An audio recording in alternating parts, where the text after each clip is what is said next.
right. Thank you for coming today. We are joined by about usually an equal amount of people online. We simulcast this on Zoom. So thank you for coming today. My name is Guy Lehman. I am I'm an advisor and an owner here at Compass, and um, I am in charge of our educational events. So let me talk a little bit about that. In fact, we got a couple things going on right now. So today we're talking about Social Security, all about it. Okay, and I'll make an introduction to our speaker here in a moment, but I also want to talk about what's coming up. Next month, our very own Alan Holstein and Stephen Tallman, please raise your hands. Our two young advisors over there have created their own educational event about personal finance 101 and the basics of wealth building. Okay? So this is a wonderful opportunity to spread the word to the younger generation. And we haven't quite yet decided on a time. We haven't decided if noon is the best time to have that or maybe in the evening. So the next generation can join us, but it would be a wonderful opportunity to talk about the very basics of personal finance and how you grow wealth over time. So spread the word. That's coming in April. In May, you all may notice when you drove up, we have a business right across the road right here called Future You. And we were curious as a company about what that business does. So we invited the owner to come over and talk to us. And Future You is a college planning and a college counseling business. Okay, so and what they would say is there's plenty of ways to plan for college, even financially, but there's not much counseling that's going on for students and parents that are helping students make decisions. So that's kind of their specialty, the counseling side, because there's a whole soft side to college and succeeding in college and planning and preparing to succeed in college that is not being discussed with the generation headed off. So we will be inviting them in May to talk about college planning and college counseling. Okay, so that's what's coming. Something we got going on right now is our March Madness Compass Bracket Challenge, and you can see we have a little basketball and trophy set up there to highlight what we got going on. Next Monday, everybody, clients will be receiving an email invite to do a bracket challenge, Compass Bracket Challenge. It's free to play, and you can win prizes.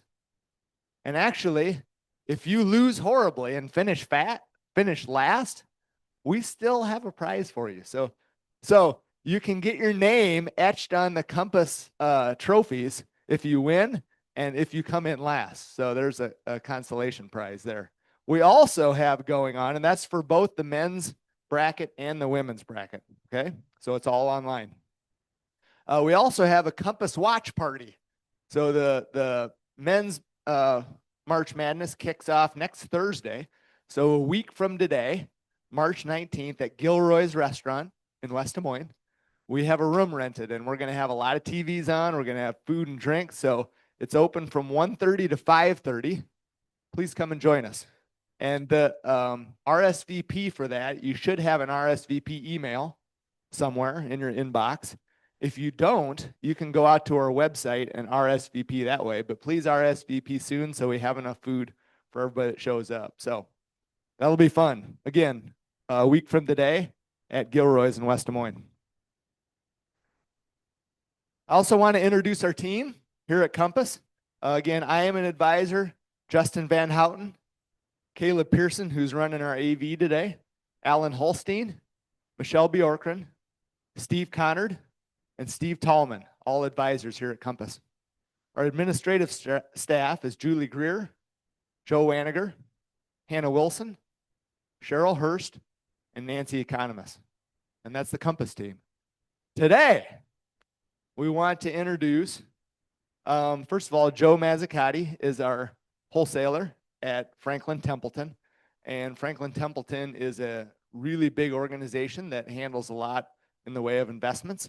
And we have a long-term relationship with Franklin Templeton. And some of you even own a Franklin Templeton mutual fund in some of your models, some of your investments, and we get a lot of information. We're always asking and seeking the thought leadership, things like that from all of our wholesalers. So Joe, thank you for coming and setting this up today.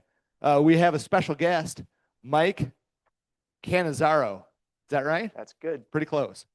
Mike is from Florida here today. Had a good flight in last night and is excited to head home at the end of the day, head back to Florida. And one of the things that I appreciate most about Mike is he's been in the industry since 1997. He's new to Franklin Templeton, but this is his full-time position at Franklin, coming to client educational events and spreading the good news and thought leadership that Franklin Templeton has. The thing that I appreciate the most is he loves family, friends, great food, great, not good food, great food.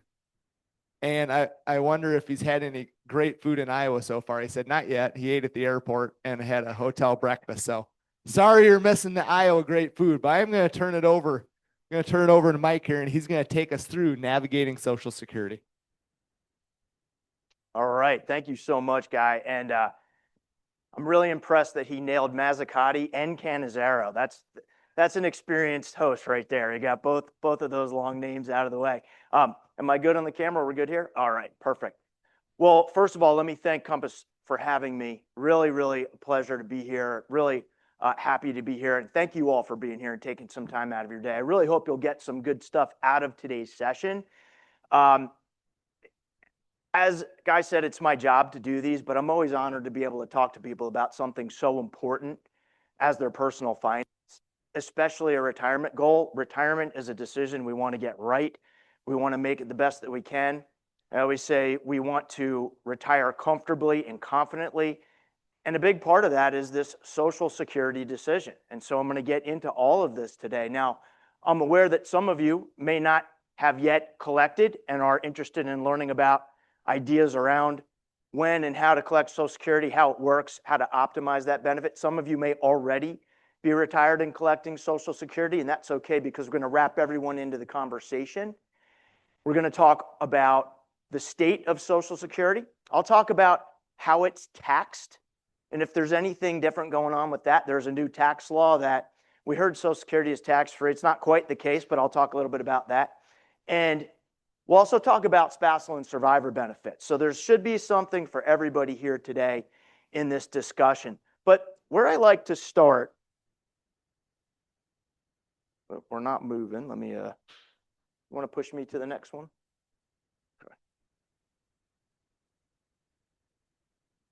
Okay. There we go. All right, so where I like to start with this is when we retire, and I talk to a lot of people who are getting ready to retire or have retired. Most retirees want to de-risk themselves. We took the risk while we were working. I don't want as much risk when I retire. Unfortunately, there are some risks that we just simply cannot avoid.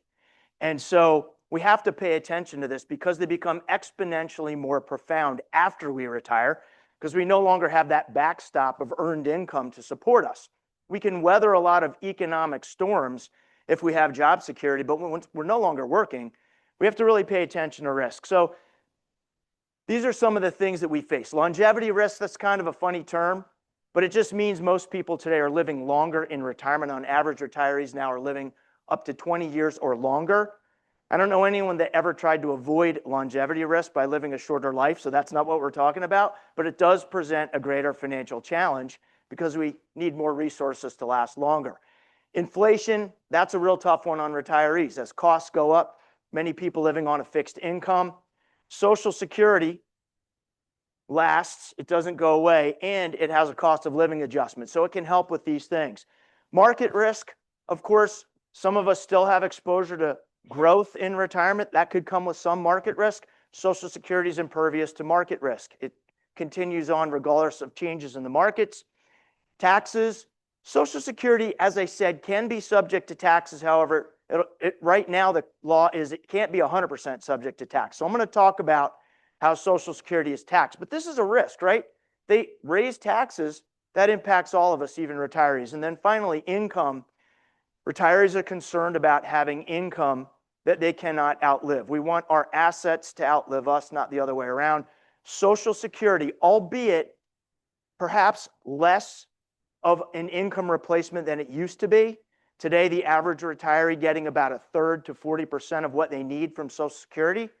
It still offers that measure of safety net for retirees. It's still something a lot of retirees rely on, and it gives you that predictability of income in retirement. So we want to make sure we can optimize this benefit and that we know everything there is to know about it before we make any sort of decisions.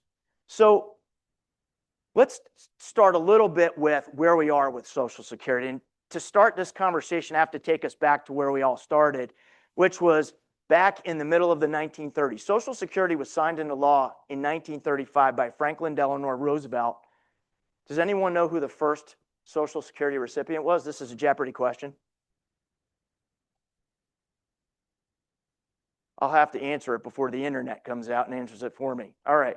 So the first Social Security recipient was Ida Mae Fuller, and she first became eligible in 1940. So even though it was signed into law in 1935, and by the way, that was right in the middle of the Great Depression, it first became available in 1940, which was just after the end of the Great Depression, which lasted for 10 years.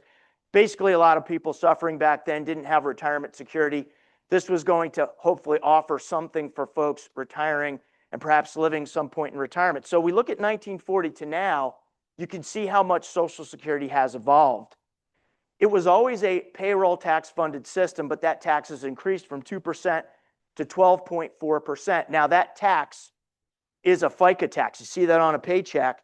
It's split evenly between the worker and the employer. So you pay 6.2% and the employer matches that at 6.2%. Of course, if you're self-employed, you pay both ends of it, but that may be something that we see change in the future. Who knows? That's possible in terms of helping Social Security be more solvent. But right now, that's where we're at, 12.4, up to a wage base. Now, that wage base has also grown over time. It tends to increase a little bit every year.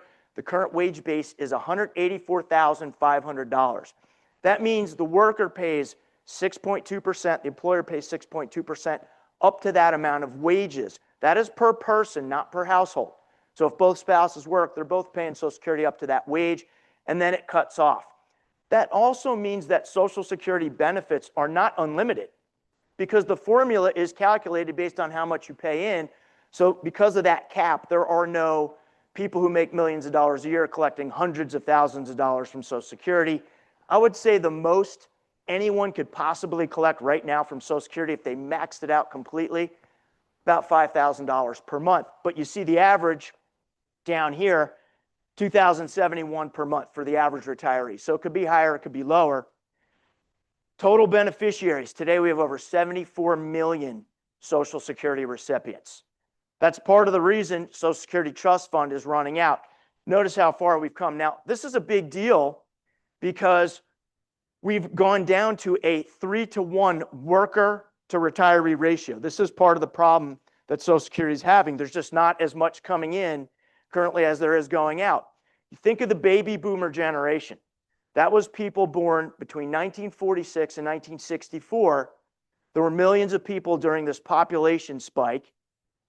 The youngest people in that generation, those born in 1964, are just turning 62 this year. That means they just are becoming eligible now for Social Security. And many of them won't collect right away, right? Because you don't have to start collecting at 62. So that number is going to keep going up for a while before it evens out. So we're still seeing that payroll increase.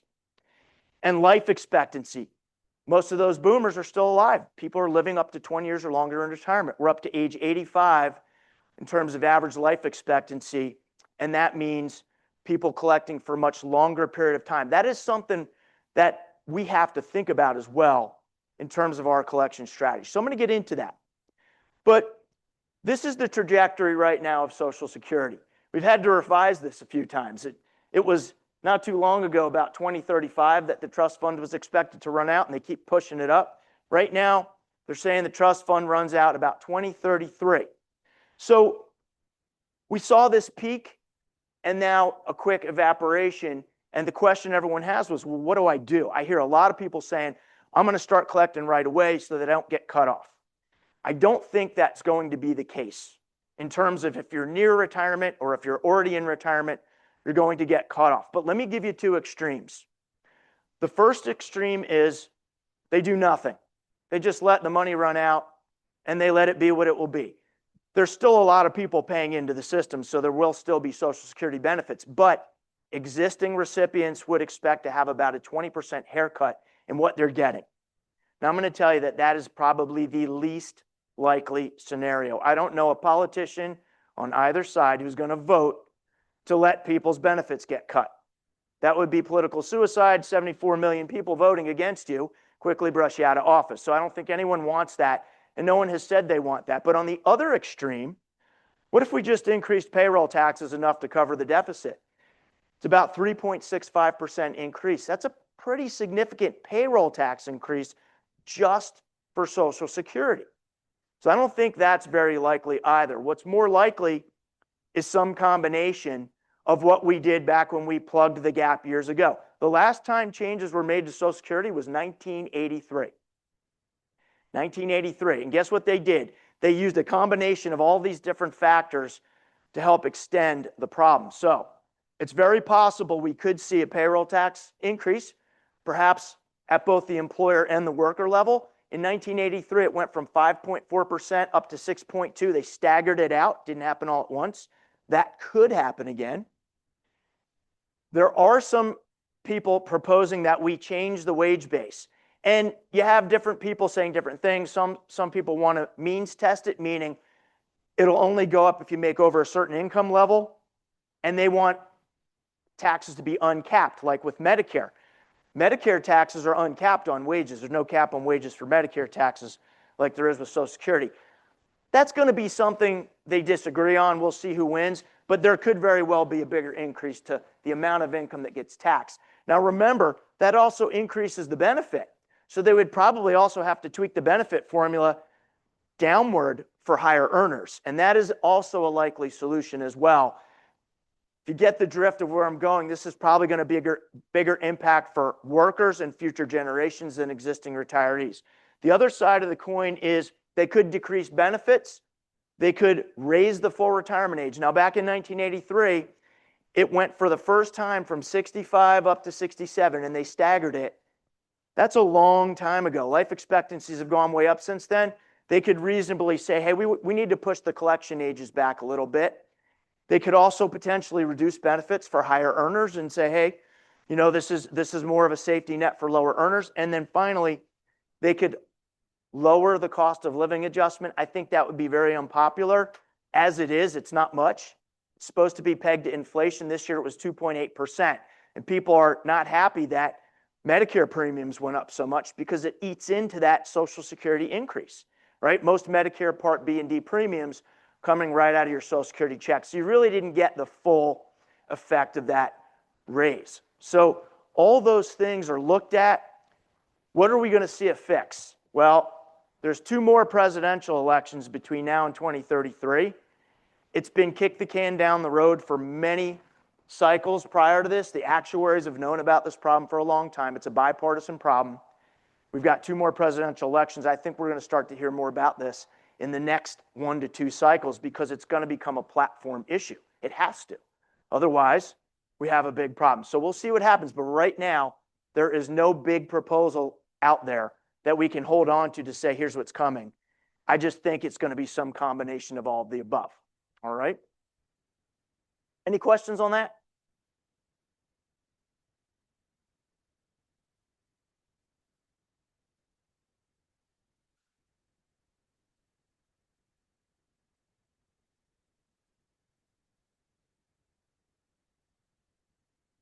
Sure, I'll repeat the question for the people watching online. The question was about fraud in the system. What are they potentially doing to clean that up, and what do we expect there? Social Security is not the focus, I would say, right now. It's been more on the healthcare end of things, Medicare, Medicaid. They've been really focused on that because they've found more verifiable evidence of it. For Social Security, it's really a bigger matter of policing the identification. So they are looking into it, but I haven't seen any big numbers coming out of that right now. I do think that their focus right now is to tackle healthcare and make sure that, you know, we've tackled fraud in that area, and then they're going to look at Social Security and say, well, part of this whole thing with, voter IDs and tax identification, hopefully that will take care of any problems they may be having with Social Security. There's been talk about our dead people collecting Social Security and whatnot. That should be a much easier fix than healthcare, so I don't think it's been as much of a focus. But I'm sure they will look at it. Hey, one quick housekeeping thing. Yep. Let's we got 15 minutes for questions at the end. So if you have a question, make a note and we'll get to it at the end. Sure thing. Awesome. Okay. Great point. Okay. So let's talk about collecting Social Security. To be eligible, you have to have at least 40 quarters of work. What does that mean? Quarters are not necessarily 3 months. You earn a quarter based on your earnings up to a certain amount. It's not a very high benchmark. It's like $1,800 in earnings. So you could get 4 quarters very quickly, but you can only get 4 per year, which is why we say it takes about 10 years to become eligible for full Social Security benefits. Individual contributions, I talked about that because you're paying taxes in order to earn a quarter of coverage. There may have been some folks in the past who were civil service retirement system workers who weren't paying into Social Security, who may not have been eligible for benefits. So there was some debate on that, but it kind of washes out at the end. If you did get eligible for Social Security, there's no longer a cutback for those individuals. But the earnings limitation is a big deal. Not everyone's aware that if you start collecting Social Security before what's called your full retirement age, and I'll talk more about that in a bit, they withhold benefits for amounts that you earn from a job over a certain amount. This year's amount is $24,480, and it's a $1 reduction for every $2 over the earning limit. So for example, if I made $26,480 and I started collecting Social Security at age 62, they'd withhold $1,000 of my benefits, $1 for every $2 over the amount, and that limit can increase over time. So we're going to talk a little bit more about why delay benefits. One of the reasons is if you're still working, it may not make sense to collect early. So keep that in mind. There's a withholding of benefits. You don't need to know how to calculate benefits, but I do think it's important to understand how the calculation works. Here's what Social Security does. They look back at your entire earnings history. They get that information from the IRS, from tax returns. I was talking to folks about this earlier. If you haven't done it, it's a great idea to sign up for a Social Security account online. You go to their website. It's called My Social Security. Sign up for an account. It's very secure. They ask for lots of identification, but that's where your information is. They have it all there. They don't send statements out anymore to save money. So it's all there. You can look at your earnings history and make sure it looks accurate. They have made mistakes from time to time on earnings history. So what they do is they index all of your prior earnings history for inflation. They kind of put everything on a level playing field. They take the highest 35 years of earnings and they average it out. It's called the AIME, A-I-M-E, Average Index Monthly Earnings. They create a monthly average from the highest 35 years. They plug that into a formula to determine the amount that you're eligible to collect at your full retirement age. Now, what happens if I didn't work 35 years? They put zeros in the formula for years that it didn't work, up to the 35-year limit. So every year you work an additional year, you could be replacing a zero if you don't have 35 years of coverage. If you have over 35 years of coverage, they just take the highest 35, okay?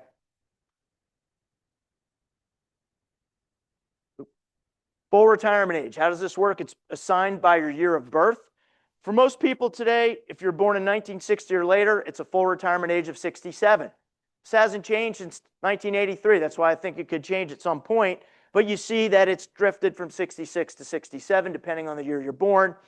If you're a surviving spouse and you're eligible for survivor benefits, they shift it up by 2 years. So just add 2 years to every line on this table. Meaning if you're born in 1960, you can actually collect at 66 and 8 months survivor benefits. Okay, so you get a little bit of an earlier collection if you're a survivor. This is the age at which you're able to collect 100% of what they've projected for you at your, based on your work record. That's important. It's just a number they use as a line. Why? Because if you collect early, you're going to get less than 100%. If you collect later, you're going to get more than 100%. And that's what this table shows. You're currently allowed to start collecting as early as 62 or as late as age 70. Let's imagine someone's full retirement age is 67. If they started collecting as early as they can, they're going to get a 30% reduction in the amount of monthly benefit. If they wait until 70, it's a 24% increase. It's about an 8% increase every year in the amount that they'd be eligible to collect. I think it's easier if I put this into an example for you. So let's imagine someone has a full retirement age of 67 and they're projected to get $2,000 a month at that age. If they instead wanted to start collecting at 62, take $600 a month out of the equation, they start at $1,400 a month. But guess what? They're collecting for 5 more years. That's the decision people are trying to make. Do I collect for more years and get more up front with a lower amount, or do I wait to get a higher amount? Social Security actually calculates this to the month. So it's not rounded up to the closest year. So if I started collecting at 64 in 2 months, that would be a specific dollar amount. If I started collecting at 68 in 3 months, that would be a specific dollar amount. In this example, if I wait till 70, say 24% increase, $2,480 a month would be the amount eligible to collect. Okay, so you see how that works. It's a sliding scale. Social Security does not care when you collect. Why? Because they base the reductions and increases as an actuarial equivalent. So if the mass population in this country lives to the average life expectancy of the population, regardless of when you take, you'll have taken about the same amount out of the system either way. So it's more of a personal decision based on what you think is going to get you the most out of it, okay? So that was collection strategies, and I could come back to that with questions. But one of the decisions is, well, what's the best thing from a tax standpoint? Now, I said earlier, Social Security is not 100% taxed, but you may pay taxes on your Social Security income. It's possible that you pay tax on none of it, up to half of it, or up to 85% of the benefit. This table has not changed at all. It stays the same. So it's like bracket creep because everything keeps going up except the limits here. They have not changed. So the way this works is there's something that you have to calculate every year in retirement that you collect Social Security called your combined income amount. Combined income is the sum of 3 things. Your adjusted gross income for the year.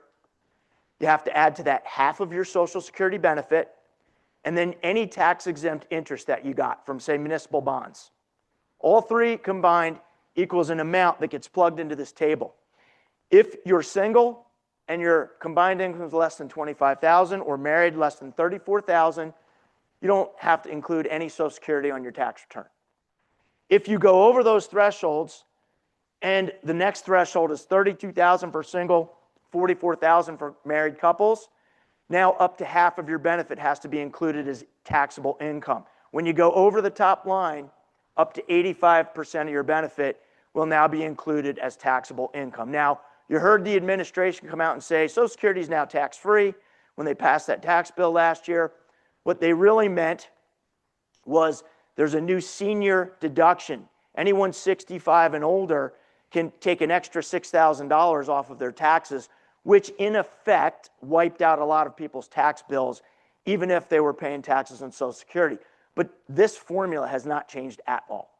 So a lot of people are still paying tax on Social Security, but the new senior deduction is helping with a lot of tax relief for people age 65 and older. Married couples can potentially deduct up to $12,000. So keep that in mind. All right. So when does it pay to delay? Well, I think one of the most obvious things, one of the biggest things is health assumptions. What are your life expectancy assumptions? Of course, nobody knows for sure, but a lot of people who have good health in their family, my parents lived long, my grandparents lived a long time into their 90s, whatever it might be, and we're generally living longer, they may want to push back and get that higher benefit. The break-evens are roughly about 12 to 13 years. If you live 12 to 13 years beyond your delayed collection age, you've now caught up with having started earlier. And anything over that is extra. That's kind of the rough math there. Another reason it may pay to delay, if of course you're still working and you're not yet full retirement age. Once you hit full retirement age, you can work as much as you want and collect all your benefits. There's no limit, okay? And I would say the final thing is it's very hard to unretire. A lot of people that I've met have retired, started collecting early, and then had some sort of retirement regret. Why? Because either they got bored and wanted to go back to work, or they realized maybe I didn't have enough and I should have waited. So there are only 3 instances where you can change your mind. One is go back to work. If you go back to work and that causes a withholding in your benefit amount, you don't lose it. They just tack it back onto your full retirement age. So they defer it to later. The second is if you start collecting early, you are actually allowed to, when you reach your full retirement age, suspend your benefits and let them compound beyond full retirement age up to 8% a year through age 70. A lot of people don't realize that. And the final instance is you get one do-over. If you start collecting in the first 12 months, you're allowed to change your mind. You have to pay all your benefits back. If you do that, Social Security pretends like you never took it in the first place, okay? So that's a one-time thing. You can't do it more than once.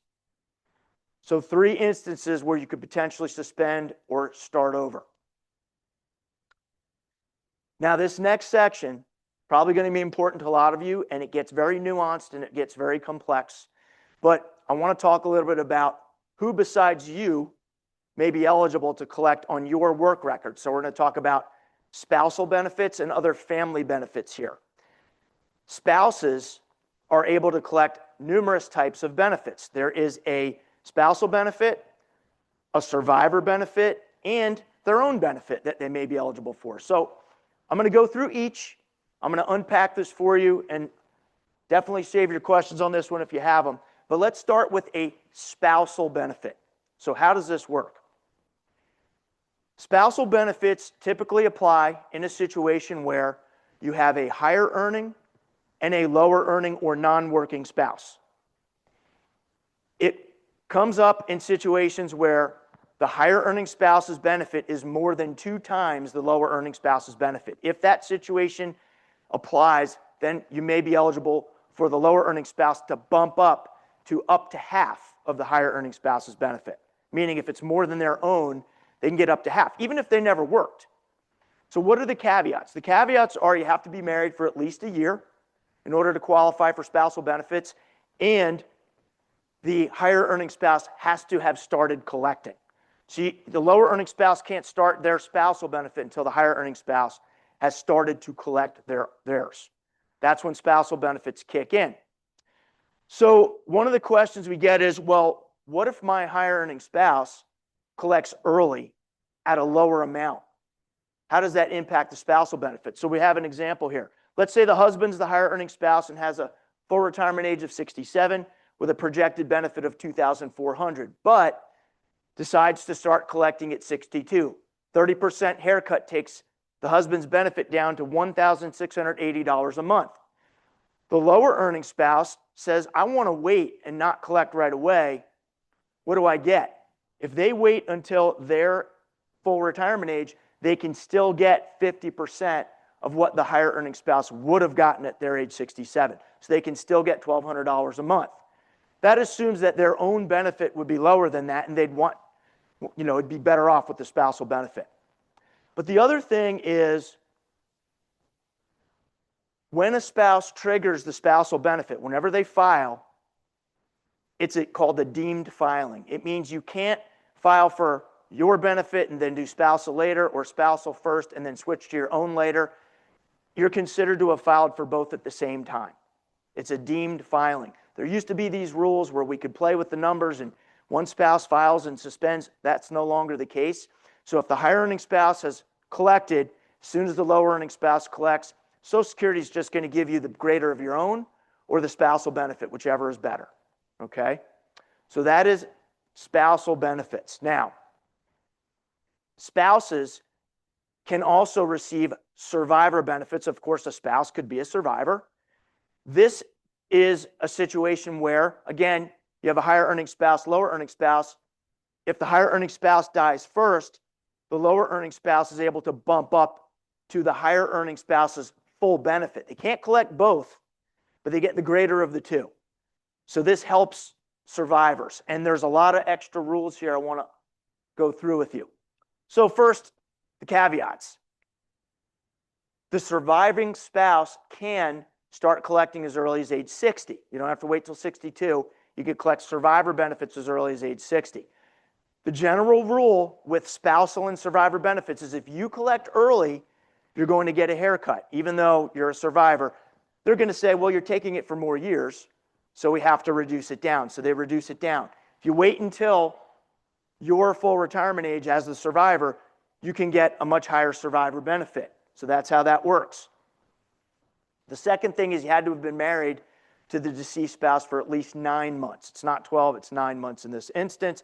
And if you're under age 60 and get remarried, you're now tied to your new spouse's work record. Your old spouse can't apply for their benefit anymore. So under 60, if you wait till 60 or later and you get remarried, you could still use your old spouse's benefit. Now, here is a different situation than with spousal benefits. Here, what the deceased spouse did prior to death with their own benefit can impact the survivor.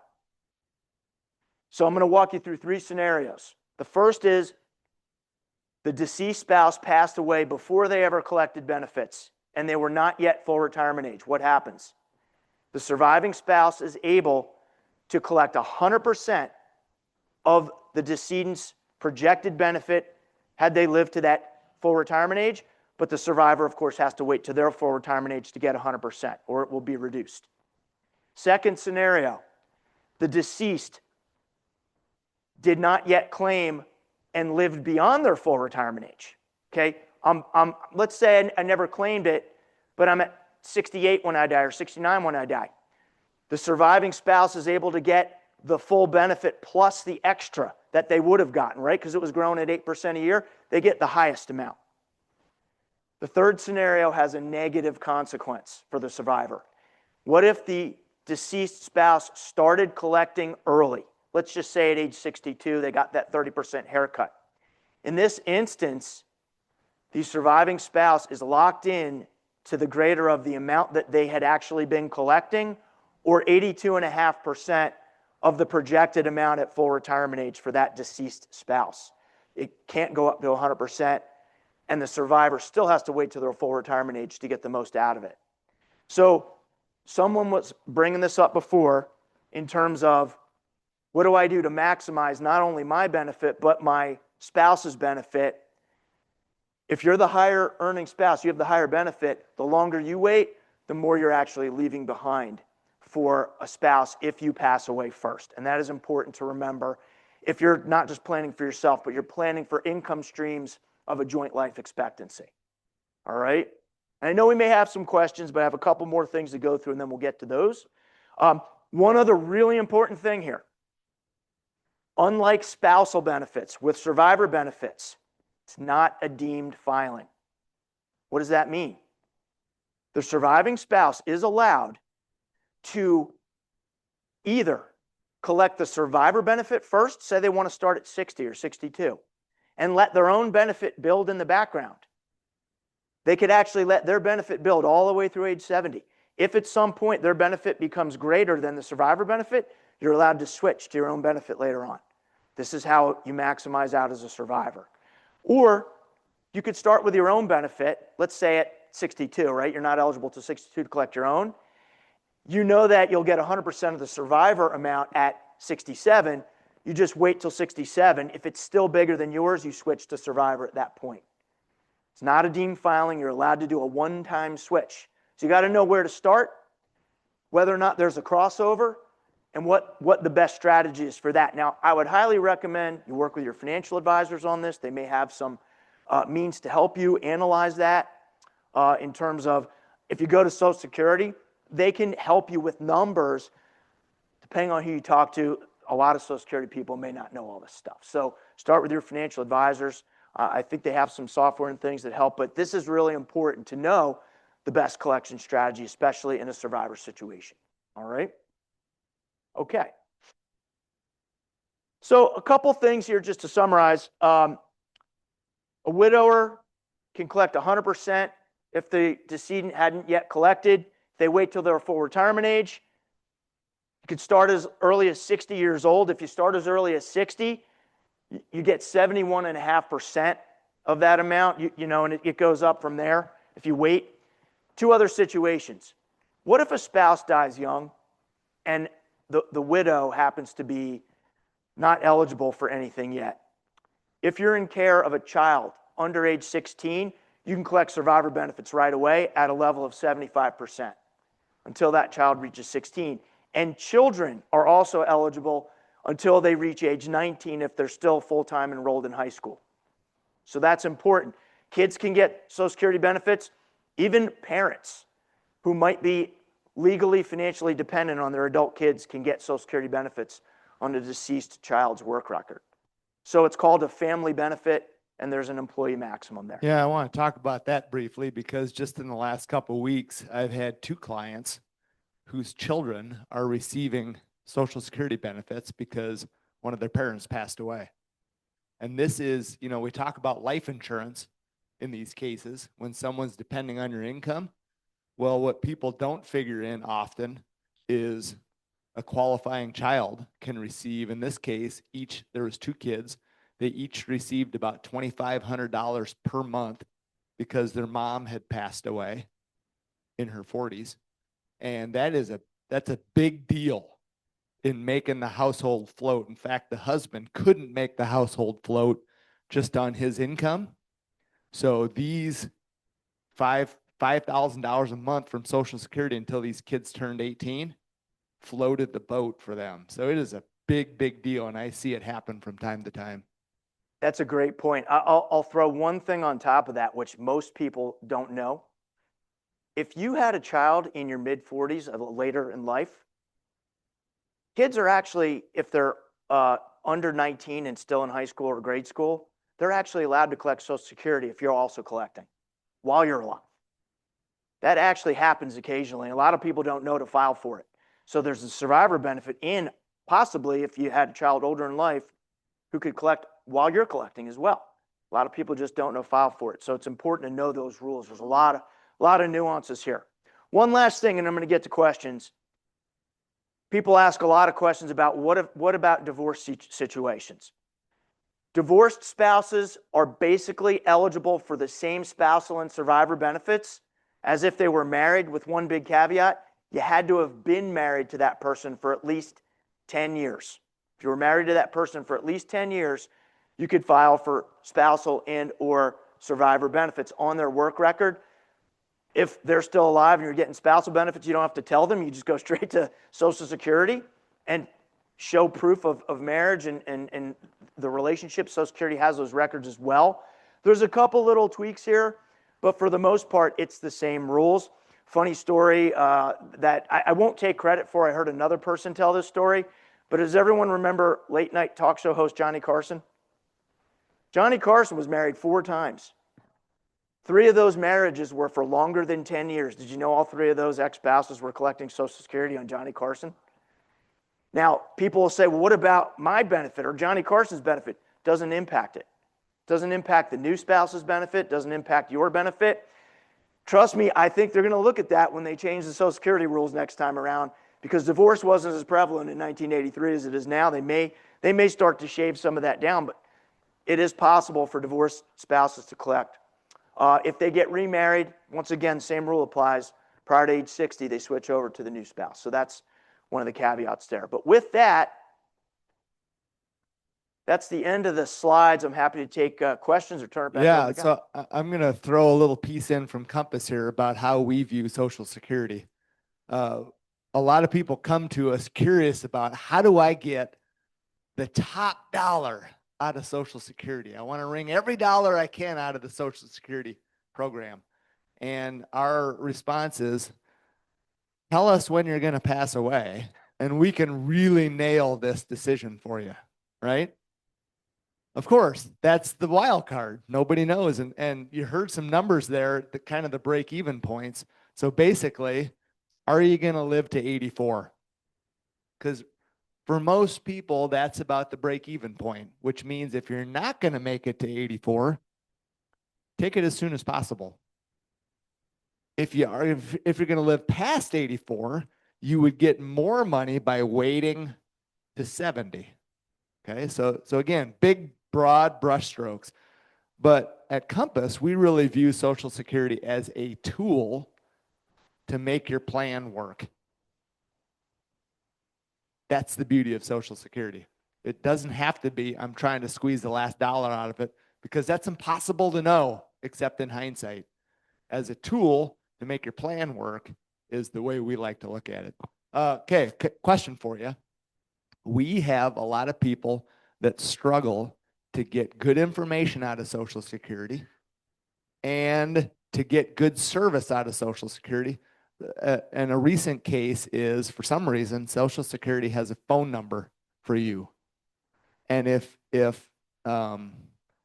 and you can call in to Social Security and they'll say, we can't help you, or we're going to send a little passcode, a two-factor authentication to your phone.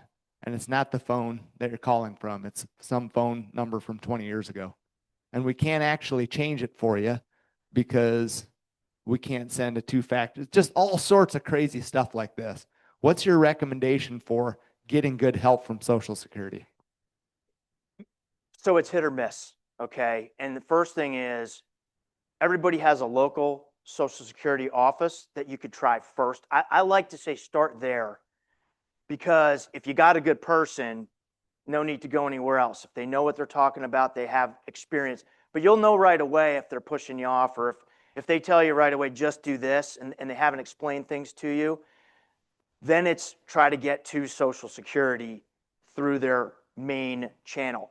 The website has a lot of great information. They actually have some tools and calculators where you can go and plug your ages in and say, what's my full retirement age as a survivor?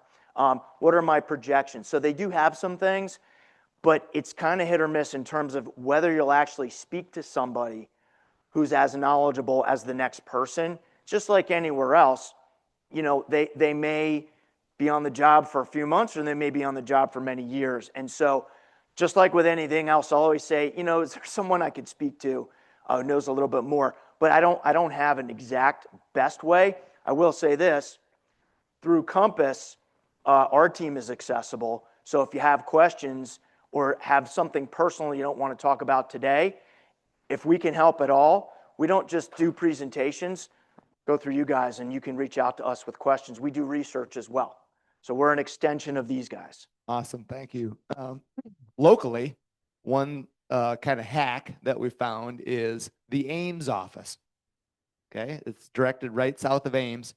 Much more accessible to get in an in-person appointment than the Des Moines office here. We a lot of variability on the Des Moines office. Very busy, hard to get an in-person appointment. When you do get an in-person appointment, it may not be with the most knowledgeable person. So we've had a lot more success locally directing people up to the Ames office. Right before we open it up for questions, I want to talk just briefly on how to read your Social Security statement. Because, you know, you get a little graph that says, hey, if you work or at age 67, here's your benefit. At age 66, right, it gives you benefit amounts from age 62 to 70. Couple things that people don't realize about Social Security statements. Number one, your benefit at that age assumes you work to that age and then retire and take your Social Security benefit. Okay, so if you stop working at 63, right, on your Social Security benefit, and you wait till 68 to file, you're not going to get that number because you missed out on those years of crediting because you're working. Okay. Another thing is, if you do work to 68, retire and take it right away, the number that you see is probably going to be a little low. Your actual is going to be a little higher because it doesn't factor in ongoing cost of living raises in your statement. Okay. So a couple little quirks there. We are ready here to open it up for questions. Raise your hand. I'll have you speak into the mic, and then we'll get an answer from Mike. Questions? Oh, a satisfied group of customers. I love that. Mike, I want to thank you. I want to thank you because this is probably the most plain-spoken explanations of Social Security that I've ever heard. listening to 13 years of these. Thank you. It's very complex. It's very nuanced. And don't be shy if you do have questions afterwards. We got a question here. Okay. Actually, excuse me, I have an experience that I'd share. I wasn't getting taxes taken out of my Social Security, and of course that impacted the taxes I paid at the end of the year. So my wife says, you contact Social Security and have them start taking taxes out. So I went online probably half a dozen times, and I would circle around, and finally it would come to a thing that says, we can't process now, call back later. So I finally got tired of that, and I called the local office. I talked to a real person. She was able to take care of it in about 5 minutes, and we'll see. I haven't gotten a report yet, but she said, you're good to go. So, yeah, don't shy away from the local office either. All right. AI can't handle that for you, but a person can. Yeah, that's a great example. The thing about taxes with Social Security too is if you're having any trouble, sometimes, one of the things that I didn't really talk about is in terms of the strategies is spreading the tax burden out. So, and this is really where you got to work with your financial advisors for some help. But if you have traditional retirement accounts that you're going to have to start taking RMDs out of at some point, required minimum distributions, it's either at 70.5 was the old one. Now it's up to 73 or 75, depending on when you were born. Some people are looking at it and saying, well, do I leave that be and then have to take bigger RMDs out later, get lower Social Security now? Or do I start taking out of some of those accounts sooner and let my Social Security benefit grow and spread the tax out? That's a personalized decision, but one that benefits from a lot of analysis. But you can also use your IRA to do extra tax withholding if you're having trouble in a situation with Social Security, if you're not getting them in a pinch. But other than that, I'm glad you got some help from the local office. Any other questions? Hold on.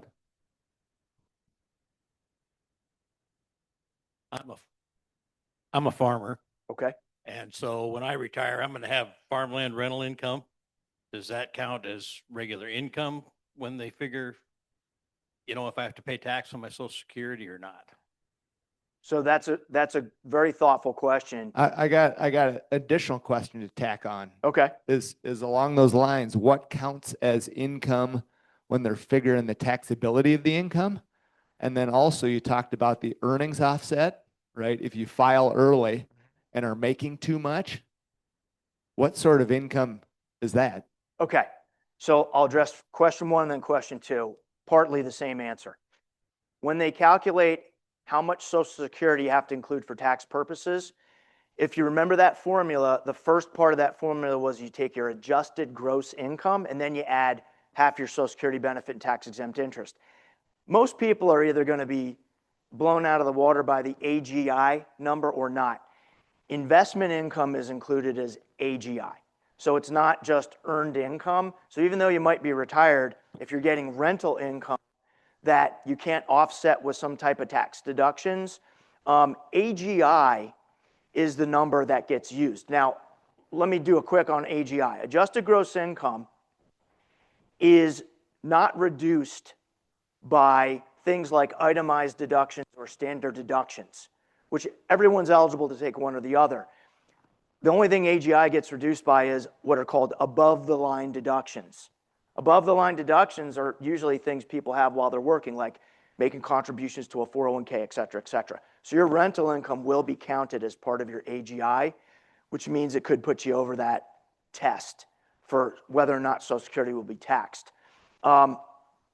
To the second question. Hold on. So rental income, passive income, Correct. IRA distributions, pension plans, business income, farming income, all of that is wrapped up in your AGI. So from a taxability perspective, almost all your income is going to count to determine how much of your Social Security is taxable.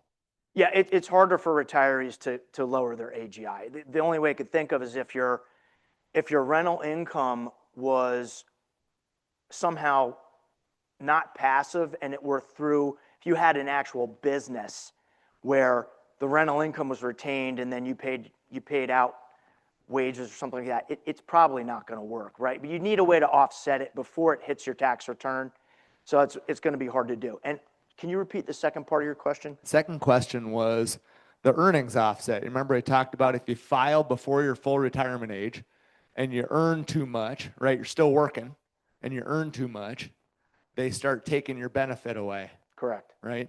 And so what type of income, when you say earn, does it include rent? Does it include, or is it only your active wage? Great question. It's only wages, okay? So for that test, if you're not yet full retirement age and you want to collect early, they only look at your earned income, okay? And I'll tell you one other thing. A lot of people say, well, then I have to retire in January because, you know, if I retire in the middle of the year, I won't be able to take Social Security. Not the case. In the first year that you collect Social Security, and you have to tell them that you're retired, they have to know this. You may have to show them your retirement letter, etc. They won't include earnings prior to your retirement month. They use a special calculation to exclude your earnings in that first year that you retire. So if you're retired in the middle of the year and didn't work for the rest of the year, you could still potentially get all your benefits. But it's just earnings.